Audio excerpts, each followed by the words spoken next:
E aí os petistas, né, aqueles petistas bem canários, dizendo, não, mas é o que dá para fazer, mas a correlação de forças não é favorável, não dá para fazer nada, o Congresso atrapalha e tudo mais.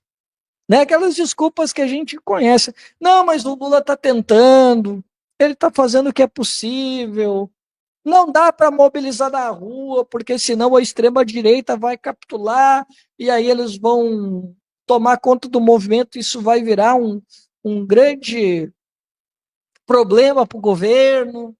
Pessoal, sabe quem é que rasgou essa cartilha?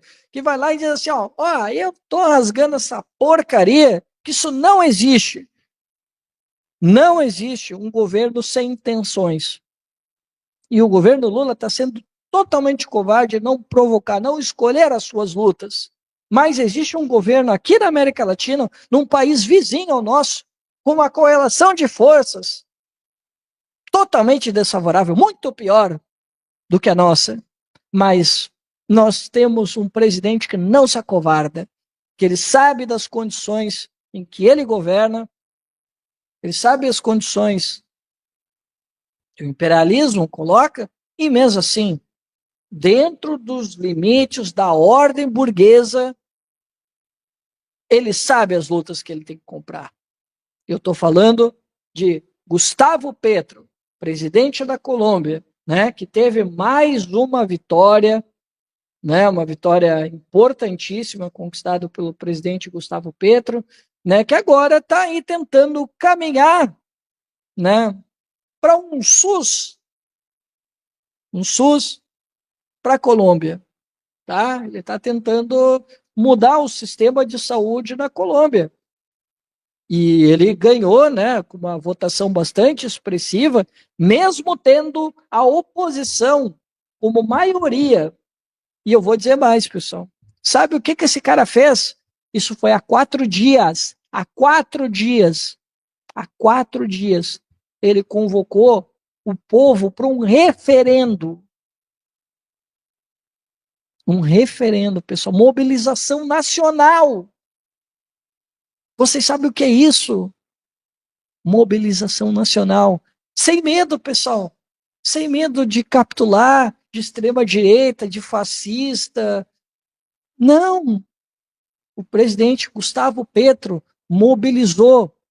Ele chamou em cadeia nacional para mobilizar para um referendo para aprovar uma reforma no sistema de saúde. E esse cara, presidente Gustavo Petro, ele já mobilizou para uma reforma previdenciária e trabalhista. De novo, pessoal, com mobilização popular, chamando em cadeia nacional. Olha a diferença, pessoal. Cadê a correlação de forças? Pois é, o Gustavo Petro rasga o contrato, rasga a farsa lulopetista de dizer que a correlação de forças não é favorável, não dá para fazer nada. Pois bem, Gustavo Petro mostra a grande farsa e rasga, joga na cara dos petistas a grande farsa. Vou mostrar aqui para vocês aqui, né, um pouquinho, depois eu vou colocar aqui a matéria também em espanhol para vocês poderem acompanhar um pouco aqui, né? Deixa eu colocar aqui um blog lulopetista aqui para vocês verem aqui, né, sobre o que eu estou falando, né, da grande vitória do presidente Gustavo Petro. Lembrando, né, pessoal, ele teve uma vitória na Câmara Baixa, tem que passar ainda em 2 turnos lá no Senado, salvo engano, tá? Então, assim, é uma luta difícil, né, mas é um presidente de coragem, né, agindo dentro da ordem. Lembrando, né, ali, com reforma na saúde, o governo Petro tem vitória importante em meio à turbulência política na Colômbia. Ó, pessoal, lembrando, hein, ele está realmente, né, sofrendo uma violência política bem complicada. Tem muita gente tentando judicializar, buscando impeachment, uma série de coisas. Olha só, o presidente colombiano celebrou a vitória na Casa Baixa, texto ainda votado no Senado. A Câmara dos Representantes da Colômbia aprovou nesta quinta-feira, dia 6, a reforma da saúde proposta pelo Executivo em segundo turno. A aprovação foi uma vitória para o presidente Gustavo Petro, que tem minoria no Congresso. Olha aí, viu? A reforma na saúde era um dos principais objetivos do seu mandato, além das reformas trabalhista e da aposentadoria. A proposta foi aprovada por 90 votos favoráveis e 28 contra. O texto tem 62 artigos e será votado agora em 2 turnos do Senado. A nova regulamentação propõe uma ampla transformação na gestão da saúde colombiana. O primeiro ponto é que as unidades de saúde terão um atendimento prioritário para a região onde moram os cidadãos, ou seja, o local de residência dos colombianos vai determinar quais são os principais hospitais e postos de saúde que eles poderão recorrer. Para isso, os moradores terão que fazer a inscrição no Centro de Atenção Primária em Saúde, o CAPS, mais próximo. Esses lugares funcionarão como centros de saúde onde os usuários vão quando precisam de um atendimento imediato. Os colombianos também terão acesso a uma equipe básica de saúde territorial, que são brigadas de saúde que estarão ainda mais capilarizadas nos bairros para garantir um atendimento primário, né? Saúde primária, né, pessoal? Esses grupos serão compostos por médicos, enfermeiros, psicólogos e outros profissionais que fazem um atendimento direto na casa das pessoas. O diferencial dessas brigadas é que elas não atuam somente em zonas urbanas, mas também em zonas rurais. A ideia é fazer uma avaliação do estado de saúde dos pacientes. Outra mudança é uma maior transferência de responsabilidade da gestão da saúde para os estados, e não só de maneira nacional. A reforma também propõe uma mudança nas entidades gestoras de saúde. Durante os últimos 30 anos, a gestão da saúde no país é feita por entidades promotoras de saúde, as EPS, que são empresas responsáveis por garantir o serviço no plano obrigatório de saúde. A partir de agora, essa gestão será feita pelas entidades gestoras de saúde e vida, a EGSV, que coordenarão hospitais e clínicas de média e alta complexidade. Essas novas entidades também farão um trabalho de auditoria nas contas do Estado que correspondem aos serviços prestados. Elas ainda serão responsáveis por encaminhar os pacientes que serão atendidos nos níveis básicos da rede para os de maior complexidade. Outro ponto é a criação dos serviços sociais complementares na saúde, que são os serviços que uma pessoa precisa para ter acesso a uma unidade de saúde e que dependem de outros fatores, como transporte, hospedagem, cuidado e um assistente pessoal. A reforma também tem um artigo que contempla uma ajuda econômica para maternidade, paternidade e por incapacidade derivada de uma doença de origem comum. O Ministério da Saúde ainda será responsável por definir um procedimento para o pagamento desses auxílios. Batalha no Senado. Petro celebrou a aprovação em suas redes sociais. Segundo o mandatário, o texto é importante para garantir a universalidade dos direitos fundamentais ao povo colombiano. Aí ele está aqui agradecendo, né? O presidente do Senado hoje é o opositor Efraim Cepeda, do Partido Conservador. Há 3 semanas ele afirmou que não aprovaria coisas que considera nociva aos colombianos. O recado ao governo foi respondido com a nomeação de Armando Benedetti para Ministério do Interior. Ele passou a negociar com Cepeda para destravar as reformas do Congresso. O governo entende que a atuação dele foi fundamental para a aprovação na Câmara e será importante no Senado. A nomeação de Benedetti foi criticada por setores da esquerda, já que ele, historicamente, ligado aos setores liberais e empresários colombianos. A professora de Direito Constitucional da Universidade de Antioquia, Dora Saldarriaga, também entende que essa é uma vitória para o governo. Ela afirma que o tempo de Petro era curto e para essas aprovações, já que a Colômbia terá eleições presidenciais em agosto de 2026, o que faz que o Congresso deixe de priorizar temas estruturais. Então, tá vendo, pessoal? O presidente Petro, né, em uma manobra bastante ousada, conseguiu a aprovação de uma reforma importante, né? Conseguiu ali, dentro das possibilidades que lhe são possíveis, ele conseguiu uma reforma bastante interessante aos colombianos, Vocês viram, né, que são coisas que não são de outro mundo, mas, assim, são coisas que os colombianos não tinham direito e que o presidente Gustavo Petro, pela sua articulação, né, pela sua coragem, está conseguindo fazer, né? E ele foi um cara que, eu não canso de dizer, que ele foi lá e exonerou boa parte do gabinete dele, porque ele tentou fazer um acordo, né, dentro do jogo democrático, ao estilo Lula, e quando ele viu que a popularidade dele começou a cair e que eles estavam atrapalhando a agenda programática pelo qual ele foi eleito, ele foi lá e exonerou todo mundo, mudou o gabinete todo. E ele foi lá em cadeia nacional, denunciou as pessoas que estavam atrapalhando, os adversários que estavam atrapalhando, e ele disse em alto e bom som que ele mudou o gabinete porque ele queria demonstrar o compromisso dele com aquele programa do qual ele foi eleito. E a mesma coisa, ele diretamente aí, os adversários políticos, quando ele vem com alguma proposta estrutural, muitas vezes os adversários políticos acusam ele de que ele está fazendo isso porque ele já está buscando a reeleição. E ele diz: não, eu não estou buscando a reeleição, inclusive eu nem quero ser candidato. Eu quero, primeiramente, entregar ao povo colombiano aquilo que foi o meu programa de governo. Esse é o meu grande compromisso, esse é o legado que eu quero deixar para os colombianos. De eu ter um programa e eu entregar esse programa. A reeleição não me interessa. O que mais me interessa é eu entregar o meu programa, que eu me comprometi com os colombianos. Isso lembra vocês de alguém? Lembra, né? Vocês lembram de alguém que disse em algum momento aí que trocaria a reeleição pelo programa político partidário? Pois bem, né? Esse é Gustavo Petro também, né? E aqui, pessoal, eles estão falando aqui, né, sobre o referendo. Deixa eu colocar aqui para vocês, né?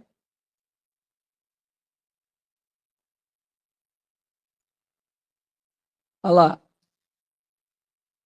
Presidente Petro anuncia a convocação de referendo para que o povo decida sobre a reforma trabalhista e da saúde. Ó, tá ali ele com o pessoal da equipe ministerial. Ó, pessoal, isso aqui é do dia 11 de março, tá? O presidente Gustavo Petro Urrego anunciou nesta terça-feira que convocará um referendo para permitir que o povo decida sobre a reforma trabalhista e da saúde. O presidente denunciou um bloqueio institucional do Congresso contra a vontade popular expressa na agitação social e nas eleições de 2022 que o elegeram presidente. O governo está convocando todo o povo colombiano a decidir e está convocando um referendo para definir a reforma trabalhista e a reforma da saúde, afirmou o chefe de Estado. Acreditamos que cabe ao povo decidir, disse ele. Pessoal, isso faz vocês lembrar alguém? Faz lembrar alguém que a gente não elegeu a presidente da República? Não tem como, né, pessoal? Quem não lembra é maluco, né? A esse respeito, o presidente declarou nosso apelo por um grande acordo nacional para o qual convidamos as grandes empresas e a oposição falhou. Eles zombaram disso. O chefe de Estado fez o anúncio sobre o referendo após saber do colapso virtual do projeto de lei da reforma trabalhista na 7ª Comissão do Senado da República nesta terça-feira. O presidente abordou o assunto inicialmente em uma declaração à mídia na Casa de Nariño e, posteriormente, em um discurso ao povo colombiano, acompanhado por representantes de vários setores sociais, incluindo trabalhadores, indígenas, afrodescendentes, sindicalistas, mulheres, jovens e membros do Congresso. Reformas fundamentais. As 3 reformas fundamentais apresentadas ao Congresso, Previdência, Trabalho e Saúde, são a expressão genuína do voto popular para o presidente da República em 2022. Eles são um programa de governo que foi registrado no registro e que conquistou a maioria dos eleitores colombianos. Aqui, ó, tá vendo, pessoal? Ó, olha aqui, ó. Então, o presidente Gustavo Petro, ele definiu como os pilares do programa partidário dele, né, quando ele se apresentou como candidato, reforma previdenciária, reforma trabalhista e reforma da saúde. E o que ele está entregando? Exatamente isso. ele está fazendo a luta política, ele escolheu as lutas, e ele não só escolheu, como ele está encampando a luta, o que é ainda mais mágico, sem se importar com esse negócio de correlação de forças.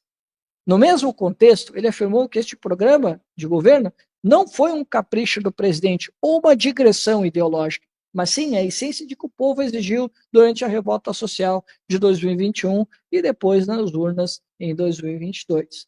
A força daquela revolta social foi acalmada por outra força, mais pacífica, a eleitoral, que se expressou alguns meses depois. O que estamos apresentando ao Congresso da República, então, é a vontade majoritária do povo colombiano de poder fazer mudanças que considere suficientes, mas importantes. O presidente Petro também afirmou que a agitação social surgiu porque as condições de vida da população se deterioraram profundamente. Ele argumentou que as promessas da Lei 100 e da Lei 50, que alcançariam direitos universais e dignidade do trabalho, não foram cumpridas, e ao contrário, levaram a sociedade colombiana a maiores níveis de pobreza e desigualdade social. É por isso que a sociedade explodiu, e por isso o presidente eleito, por essa maioria da sociedade, apresentou reformas ao Congresso para superar esses problemas e garantir os direitos universais fundamentais. Né? Então, veja bem, pessoal, ele está jogando dentro do jogo democrático, né? Dentro da ideia de uma democracia liberal, dos seus, das suas franquias de uma democracia liberal, mas ele está fazendo a disputa política, que é o mínimo que a gente esperava do maior partido da América Latina. Olha lá, governo não recuará das reformas. Nesse sentido, o chefe de Estado declarou que o país deve seguir em frente com esperança, paz e alegria. A esperança é fundamental. E é por isso que este governo não vai recuar nas reformas, mas sim tolices, porque já sabemos que elas serão afundadas cada vez que apresentarmos, porque o dinheiro vale mais do que a identidade do mandato constitucional de legislar em prol do interesse geral. Ele enfatizou que vamos convocar um referendo. É o Senado, em sessão plenária, que foi impedido de discutir as reformas por 8 membros da 7ª comissão, que deve emitir parecer favorável em votação única no prazo de 1 mês. O presidente da Colômbia apresentará um apelo para um referendo sobre reformas sociais que impliquem justiça social na Colômbia. Tá vendo, pessoal? Vocês lembram, né? Vou discutir com o Congresso. Se a gente vê que está rolando um impasse, passamos para os plebiscitos e referendos e deixa o povo decidir. É exatamente essa a essência do presidente da Colômbia, Gustavo Petro. O Ciro Gomes falou isso, né? O Ciro Gomes falou isso lá em 2018, reforçou isso em 2022, numa campanha programática, ao contrário do que alguns têm falado por aí, que o Ciro perseguiu uma campanha udenista. Depois nós vamos discutir sobre isso, inclusive, tá? Eu tenho aqui algumas reações a fazer aqui, alguns textos falando sobre Ciro Gomes, né? E aí, pessoal, a gente viu o Ciro programático. E assim foi também o presidente Gustavo Petro. E ele não arredou o pé. Ah, beleza. Vocês querem ter um impasse? Beleza. Vamos convocar a mobilização popular e vamos botar o povo na jogada. Vamos fazer plebiscitos e referendos e vamos ver o que o povo vai decidir. É assim que tem agido o presidente Gustavo Petro e ele tem angariado aí um apoio bastante interessante, né?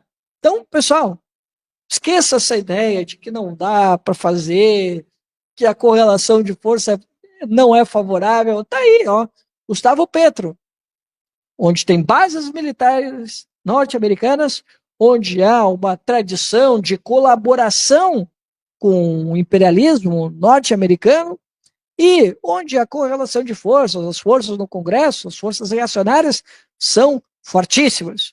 Mas o Gustavo Petro não está nem aí para isso. Ele vai lá e, ó, eu estou aqui, se tiver que cair de pé, eu vou cair, mas eu não vou trair o meu povo, porque eu quero executar o meu programa, do qual o povo colombiano me elegeu. Isso aí, né, pessoal, é louvável, né? Convenhamos, né? E aí, pessoal, o que que vocês acharam? Gostaram do presidente Gustavo Petro, hein? Eu vou confessar para vocês, pessoal, que ele tem me surpreendido positivamente pela coragem, por ele ser um cara que ele lutou pelo programa e ele, inclusive, rompeu com os acordos com a direita, com o centro, justamente para que ele pudesse manter o programa do qual ele foi eleito, né? Então, ele é um exemplo muito bom, né, de políticos latino-americanos que dão orgulho na gente, né, pessoal? Assim como, por exemplo, lógico que também é uma conjuntura um pouco mais complicada, a gente não sabe aonde que ela vai ainda, mas a Cláudia Sheinbaum está largando muito bem também. Mas é um caso que a gente vai ter que analisar um pouquinho mais de cuidado com o passar do tempo, né?